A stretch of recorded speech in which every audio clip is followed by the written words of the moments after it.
මේ තියෙන්නේ ලංකාවේ මුදලෙන් 450ක්. හරිද?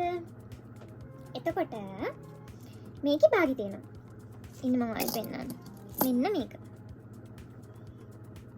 මේ තියෙන්නේ මේකේ භාගය. ඔය තියෙන්නේ. වටේට රත්තරන් පාටයි මැද තඹ පායි මුදලයි.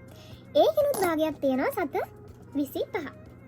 මේ තියෙන්නේ මේක මේ මැද සුදු පාටයි. හැබැයි මේක තනිකර මේ පහේ කාසියේ පාට අපේ. මෙන්න මේකට වඩා ටිකක් පොඩි. චුට්ටක් පොඩි.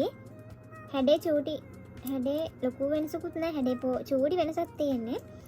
එතකොට මේක භාග කීයද? 225 නේ. එතකොට ඒකෙන් භාග කීයද? 115ක් වගේනේ. 115යි. මට ගණන් බෑ ඔයාලා හදා ගන්න. හරිද? 115ක් වගේ තමයි. ඊට පස්සේ අපිට ඒකෙත් චුටි චුටි කාසි තියෙනවා. දැන් අපේ තියෙන 7 5 7 10 රුපියල් 5. අන්න ඒ වගේ මේකෙනුත් තියෙනවා මෙන්න මෙහෙම. 7 10.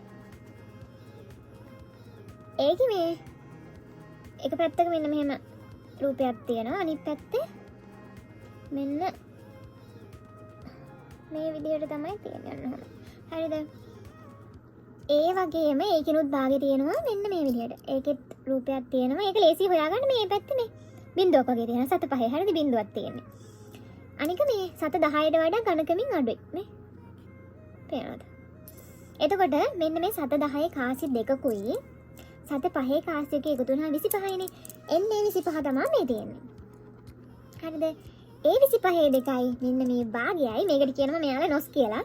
ඒ කියන්නේ half භාගය. භාග කියන එක තමයි කියන්නේ. half dinar කියලා කියනවා. dinar එකේ භාගයක් කියලා කියනවා. එතකොට මේ ඔක්කොම එකතු වුණාම වෙනවා JD-ක්. කියන්නේ 1 dinar. ඕකේ? හරි. ඊට පස්සේ දැන් ඔයාලා කඩේට එහෙම ගියාම 7 10 7 5 මම දැකලා තියෙනවා කට්ටිය පටලව ගන්න එපා.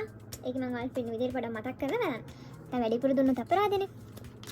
ඊළඟට තියෙනවා 5. තියෙනවා නේද ළමයි? තියෙන 5.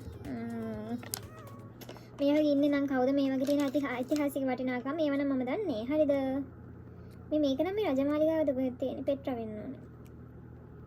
මෙයාලගේ තියෙන ඉතිහාස කතා අපි දන්නේ නැහැ නේ ලංකාවේව දන්න උනාට. ඔව්. මේ සිංහයා වෙනුවට මෙන්න මේ රූපෙම තමයි පේන්නේ මේ මෙතන. මේක පේනවා. මේක පේනවා හරිද? මේ අතට ගත්තත් හම්බුන බලන්න. අපේ නම් එක කුරුල්ල පේනවා. සිංහයා පේනවා එහෙමනේ. තාවට පේනවනේ. හරි. ඒ වැඩ නැහැ. මේ දෙන්නේ JD 5. ඒ කියන්නේ